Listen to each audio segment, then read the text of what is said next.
اعلم بأن العلم بالتعلم والحفظ والإتقان والتفهم، والعلم قد يرزقه الصغير في سنه ويحرم الكبير، فإنما المرء بأصغريه ليس برجليه ولا يديه، لسانه وقلبه المركب في صدره، وذاك خلق عجب. والعلم بالفهم وبالمذاكرة والدرس والفكرة والمناظرة. بسم الله الرحمن الرحيم. الحمد لله ما عظمه معظم، وسار إليه راغب متعلم، وأشهد أن لا إله إلا الله وحده لا شريك له، شهادة نبرأ بها من شرك الإشراك وتوجب لنا النجاة من نار الهلاك. وأشهد أن محمدا عبده ورسوله، أرسله ربه بالهدى ودين الحق، يظهره على الدين كله ولو كره المشركون، فبلغ رسالته وأداها وأسلم أمانته وأبداها. So today we are learning this book of Manners of Seeking Knowledge, and the title of the book is Reverence of Knowledge. This is just a translated version. In Arabic is Ta'zim al-Ilm, and this version we're reading is actually an abridged version. بسم الله الرحمن الرحيم. الحمد لله المعظم بالتوحيد، وصلى الله وسلم على عبده ورسوله محمد المخصوص بأجل المزيد، وعلى آله وصحبه أولي الفضل والرأي السديد. So the author, may Allah give him hafidhahullah and reward him, he started his introduction by the name of Allah. In the name of Allah, the most merciful and the most compassionate. All praise is due to Allah, the exalted, who is glorified and praised by oneness. May Allah send peace and blessing upon his servant and messenger Muhammad, the chosen one, who is the epitome of perfection, and upon his family and companions, the best examples of virtue and sound judgment. And usually when you write a book, there are 4 things which are sunnah. To start with basmala, and also to praise Allah, alhamdulillah, and also to mention the shahada, I bear witness that Allah only worthy of worship. Also to do the salawat, the Prophet sallallahu alaihi wasallam. So these are 4 adab whenever you start a new book.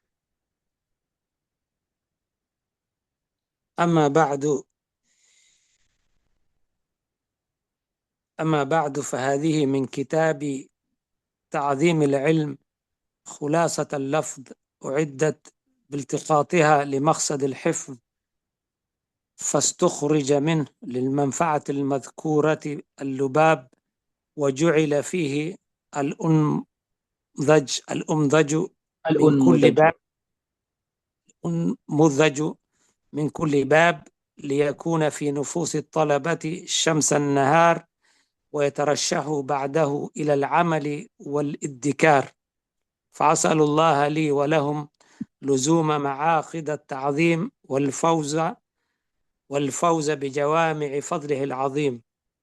So the Sheikh said after this, after basmala and praising Allah and all the 4 things that he mentioned, he said, فَهَذِهِ مِنْ كِتَابِي, this is from my book, تعظيم العلم. His book was known as تعظيم العلم.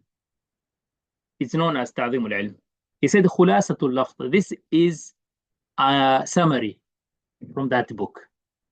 أعدت بالتقاطها لمقصد الحفظ. This was prepared by picking a few things for the purpose of memorizing. فاستخرج منه للمنفعة المذكورة اللباب.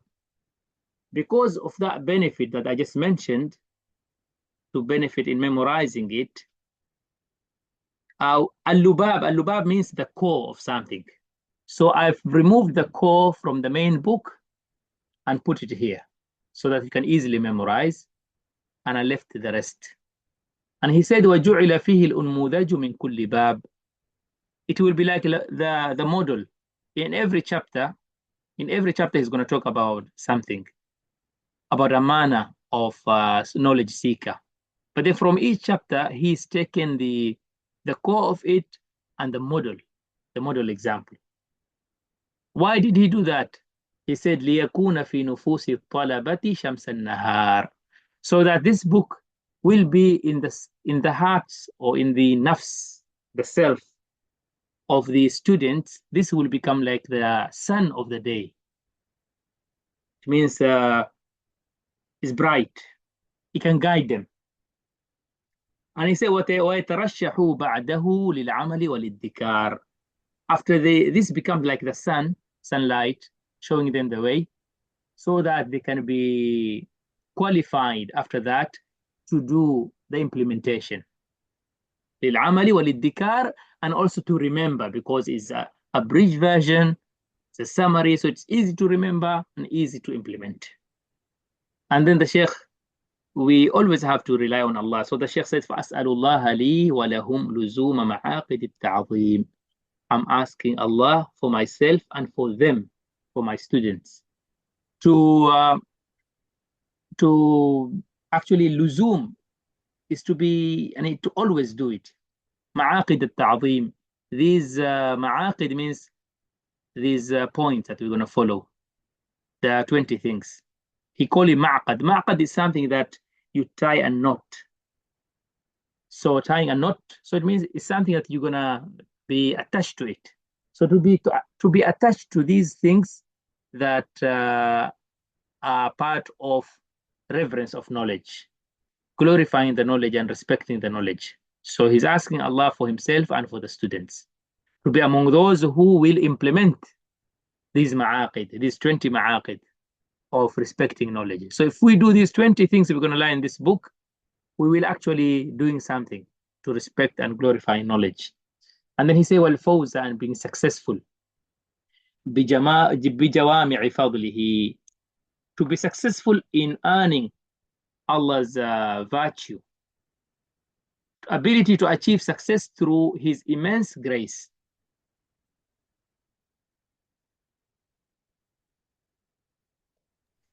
بسم الله الرحمن الرحيم.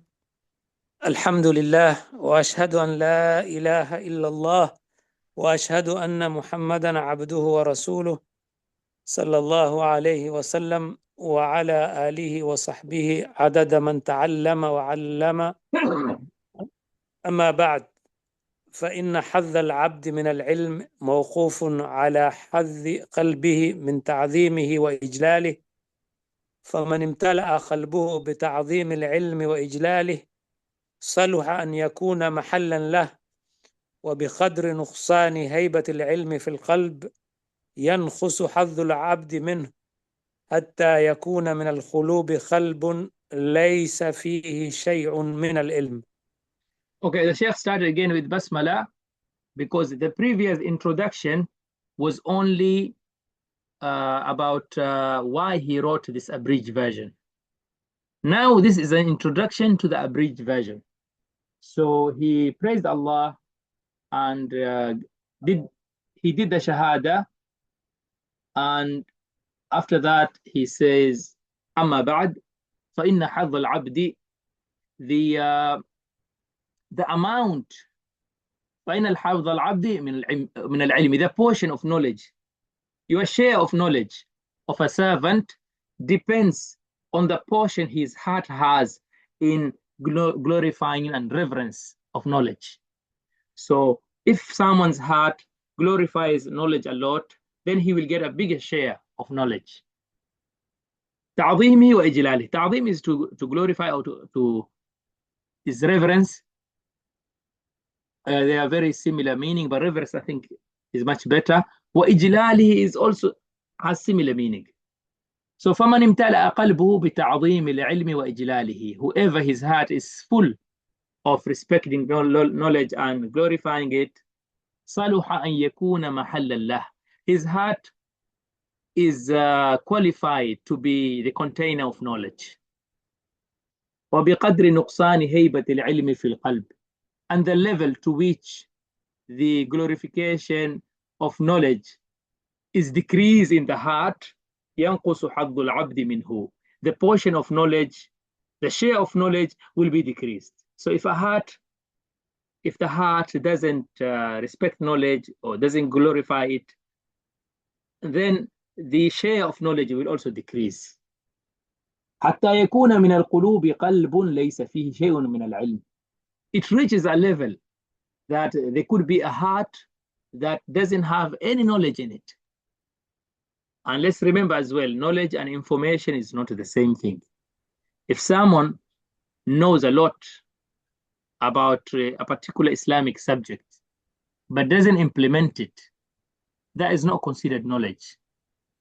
Because if the person is not even believing in that knowledge, it's not really considered knowledge. Because in the past, the early predecessors, a knowledgeable person is someone who knows it and implement it. I was closed, sorry about. Okay, بسم الله. فمن عظم العلم لاحت أنواره عليه ووفدت رسل فنونه إليه ولم يكن لحمته غاية إلا تلقيه ولا لنفسه لذة إلا الفكر فيه وكأن أبا محمد الدرامية الدارمي وكأن أبا محمد الدرامي الدارمي الدارمي الحافظ لمح هذا المعنى فختم كتاب العلم من سننه المسمات المسند الجامع بباب في إعظام العلم. Okay, so the Sheikh said, فَمَنْ عَظَّمَ الْعِلْمَ, the one who glorified the knowledge, لاحت أنواره عليه, the lights of knowledge will shine upon him. وَوَفَدَتْ رُسُلُ فُنُونِهِ إِلَيْهِ, the messengers of different branches of knowledge will actually come to him. وَلَمْ يَكُنْ لِهِمَّتِهِ غَايَةٌ إِلَّا تَلَقِّيهِ, the person's motivation will have no limit except seeking knowledge. وَلَا لِنَفْسِهِ لَذَّةٌ إِلَى الْفِكْرُ فِيهِ, he will not find any contentment except thinking about the knowledge. وَكَأَنَّ أَبَا مُحَمَّدِ الدَّارِمِيِّ الْحَافِظ, it is as if the big muhaddith al-Darimi al-Hafidh, it is as if he indicated this meaning, this point I'm talking about. He indicated it. How did he indicate this? Indirectly. He ended his book in his book Musnad al-Jami'. At the end, he has a chapter on glorifying the knowledge.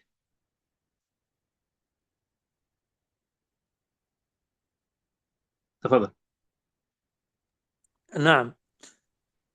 وأعون شيء على الأصول إلى إعظام العلم وإجلاله معرفة معاقد تعظيمه، وهي الأصول الجامعة المحققة لعظمة العلم في القلب، المحققة لعظمة العلم المحققة نعم وهي الأصول الجامعة المحققة لعظمة العلم في القلب، فمن أخذ بها كان معظما للعلم مجلا له، ومن ضيعها فلنفسه أضاع ولهواه أطاع، فلا يلومن إن فتر عنه إلا نفسه، يداك أو كتا وفوك نفقة، ومن لا يكرم العلم لا يكرمه العلم. Okay. The Sheikh said, وأعون شيء على الوصول إلى إعظام العلم وإجلاله معرفة معاقد تعظيمه. Something that is very helpful in respecting knowledge, something that's very very helpful in respecting knowledge is to know the adab of glorifying it. So ma'aqid that we're going to learn. So that's the most helpful thing. And وهي الأصول الجامعة, these are the the fundamentals that are comprehensive maxims that المحققة لعظمة العلم في القلب, that will make sure that you have the glorification of knowledge in your heart. فمن أخذ بها كان معظما للعلم مجلا له. The one who takes these معاقد, the one who will follow these معاقد, these 20 of them, will be someone who actually glorifies and respects knowledge. فمن ضيعها, the one who neglects it, فلنفسه أضاع. He has neglected himself, his own self. ولهواه أعطاع, and he follows his own whims and desires. فلا يلومن, he shouldn't blame. إن فتر عنه, if the knowledge has not grown in him, إلا نفسه, except himself. And then the Sheikh came with the Arabic proverb.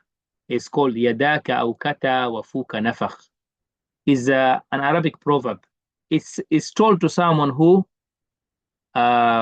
fails, and also because he neglected. If someone fails because of his own fault, then it's told يداك أوكتا وفوك نفخ. But what does it mean? يداك أوكتا, your hand has tied it. وفوك نفخ, your mouth has blown into it. There was a story. People were somewhere, there was a gulf, sea between two places. People were trying to cross to the other side, and they didn't have boats or things, but everyone had a container that they used to put their water. So, but the container was so big that you can blow, actually.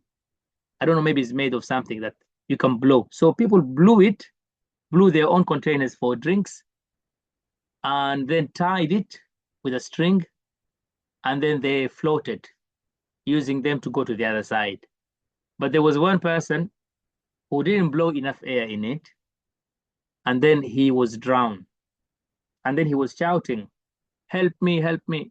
And then they told him, يداك أوكتا وفوك نفخ. You should blame yourself. You blew yourself and you tied by yourself.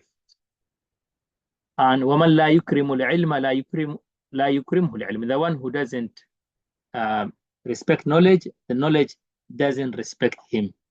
So in summary, now in an introduction, we learned that knowledge thrives in reverent hearts. Respect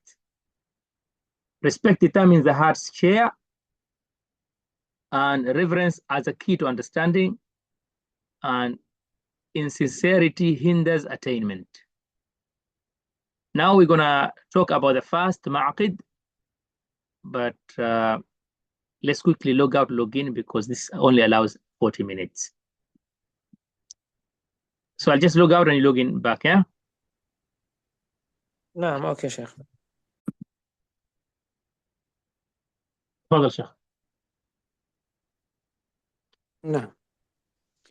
المأخذ الأول تطهير وعاء العلم، وهو القلب، وبحسب طهارة القلب يدخله العلم، وإذا ازدادت طهارته ازدادت قابليته للعلم.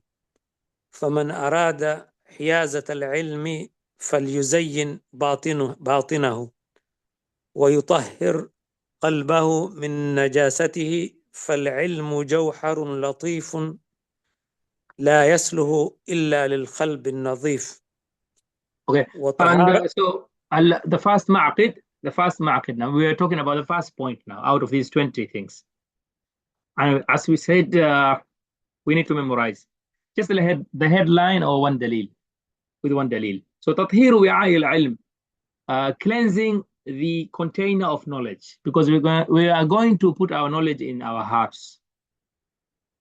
So we need to clean that container. وهو القلب, it is the heart. وبحسب طهارة القلب يدخله العلم. To the level of its cleanliness, cleanliness, the knowledge will go in there. وإذا ازدادت طهارته, the cleaner it becomes, the more acceptability of knowledge, it increases there. So فمن أراد حيازة العلم, the one who wants, whoever wants to have knowledge and increase their knowledge. فَلْيُزَيِّنْ بَاطِنَهُ. They should decorate inside. وَيُطَهِّرَ قَلْبَهُ, and cleanse his heart من نجاسته, from the najasa, impurities. And then فَالْعِلْمُ جَوْهَرٌ لَطِيفٌ. Ilm is jawhar, is one of those valuable things. Latifun, a very simple and delicate. لا يصلح إلا للقلب النظيف. It's not suitable except for a clean heart.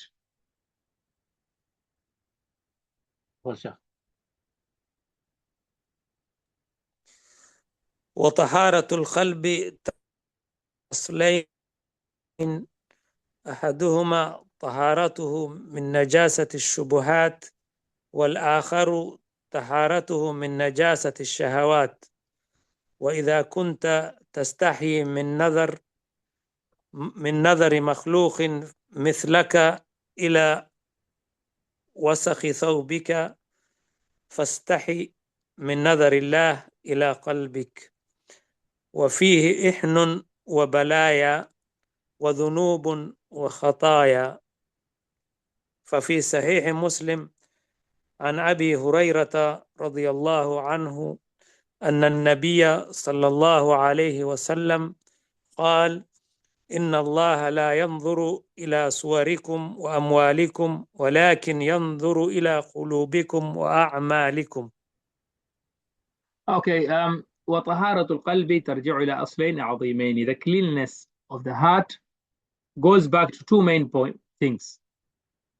أحدهما, one of them, طهارته من نجاسة الشبهات, to clean it from the najasa, the impurity of shubuhat. And the second one, الآخر, طهارته من نجاسة الشهوات, to clean it from the impurity of shahwat. The difference of shahwat and shubuhat. Shubuhat actually means like some ideas that they look nice on the top, but deep down, they're actually bad ideas, bad information. Sometimes, when people who are in deviant sects, they will call you to their sect, but they will not tell you the bad thing they're calling you into. They will decorate it. They will make their words nice. They will tell you, no, it's like this. So what they tell you is something that nice, but underneath it is not nice. It's like a wolf in sheep's clothing. So that's how ideas can be made. They can be sugar coated, but they're not good ideas. So if someone has had a lot of this shubuhat information, then he is in doubt. So then their knowledge will not have certainty. So these shubuhat need to be exposed. Sometimes you see people doing wrong, and then they will make some statements to make the wrong look right. Those statements are called shubuhat. But if someone has deeper knowledge, they can actually expose those kind of shubuhat. The shubuhat brings doubt in our hearts, brings shak. Secondly is shahawat. Shahawat is just following one's desires. Yeah, one's desire. So shak, the solution for shak is actually knowledge. And the solution of shahawat is sabr, being patient. That's why in the Quran, Allah says, وَجَعَلْنَا مِنْكُمْ أَئِمَّةً وَجَعَلْنَا مِنْهُمْ أَئِمَّةً يَهْدُونَ بِأَمْرِنَا لَمَّا صَبَرُوا. So Allah says that we made them leaders. وَكَانُوا بِآيَاتِنَا يُوقِنُونَ. Mention two things for people to be good leaders. In the religion, as a Muslim leaders. Two things Allah mentioned there. They say they have patience, and they also have yaqeen, they have certainty. And that goes back to this. When they are patient, it means they actually can defeat their desires, their shahawat. They can subdue their shahawat. Also, they don't have shubuhat because they have enough knowledge to reach the level of certainty. So these are the main things here. وإذا كنت تستحي من نظر مخلوق مثلك إلى وسخ ثوبك. If you are feeling embarrassed, if someone looks at your dirty clothes you're wearing, فاستحي من نظر الله إلى قلبك. You should be embarrassed when Allah looks at your heart. وفيه إحن وبلايا وذنوب وخطايا. Your heart is full of sins, ذنوب وخطايا. إحن, I think, other problems. It has many things. I believe like heart disease, like envy, and other, kibr, arrogance. There are many diseases in the heart that can settle in there. So we should be embarrassed, Allah looking at our hearts like that. We need to clean our hearts. We only care about what is apparent, but we should care about what is inside. Is more important. ففي صحيح مسلم, so the author mentioned a hadith from Sahih Muslim, and narrated by Abi Hurairah radiallahu anhu, أن النبي صلى الله عليه وسلم, he said, إن الله لا ينظر إلى صوركم وأموالكم. Allah doesn't look at how you look like, your appearance and your money. ولكن ينظر إلى قلوبكم وأعمالكم. But he looks at your hearts and your deeds. And there's an ayah as well. يا أيها المدثر قم فأنذر وثيابك فطهر. The Prophet ﷺ is told to clean his heart, his clothes. But some scholars say that actually means the heart, because this is actually deeper meaning, an apparent meaning. Because after that, say, وَالرُّجْزَ فَهْجُرْ. The idols, you should abandon them. So that's one of the tafsir. تفضل شيخ. ومن طهر قلبه فيه العلم حل، ومن لم يرفع منه نجاسته ودعه العلم وارتحل. قال سهل بن عبد الله: حرام على قلب أن يدخله النور وفيه شيء مما يكره الله عز وجل. So من طهر قلبه فيه العلم حل. Whoever cleans his heart, the knowledge will come down into it. And ومن لم يرفع منه نجاسته, the one who doesn't clean it is impurity, the najasa from the heart, ودعه العلم, the knowledge will say goodbye. ودعه, it means will leave him. It's like ودع. In Arabic, ودع, it means when you're traveling, you tell your family ودع. ودع, it means to say goodbye. وارتحل, it will travel. So you will say goodbye and travel. Knowledge will go away. فقال سهل بن عبد الله, one of the scholars in the past, in the early generations, I don't remember exactly which year, but he's famous. He was one of the scholars who used to care so much about cleaning his heart. So he said, حرام على قلب أن يدخله النور. It's haram for the heart, for the light to go into the heart. وفيه شيء مما يكره الله عز وجل. And in it, there's something that Allah doesn't dislikes. So if your heart has something that Allah dislikes, then it's like impossible for the light to go in there. And we will finish it here. We've just covered one point, one adab today. Inshallah, in the coming weeks, maybe we'll cover 2 or 3, depending on how long they are. رب زدنا علما وارزقنا فهما يا رب العالمين.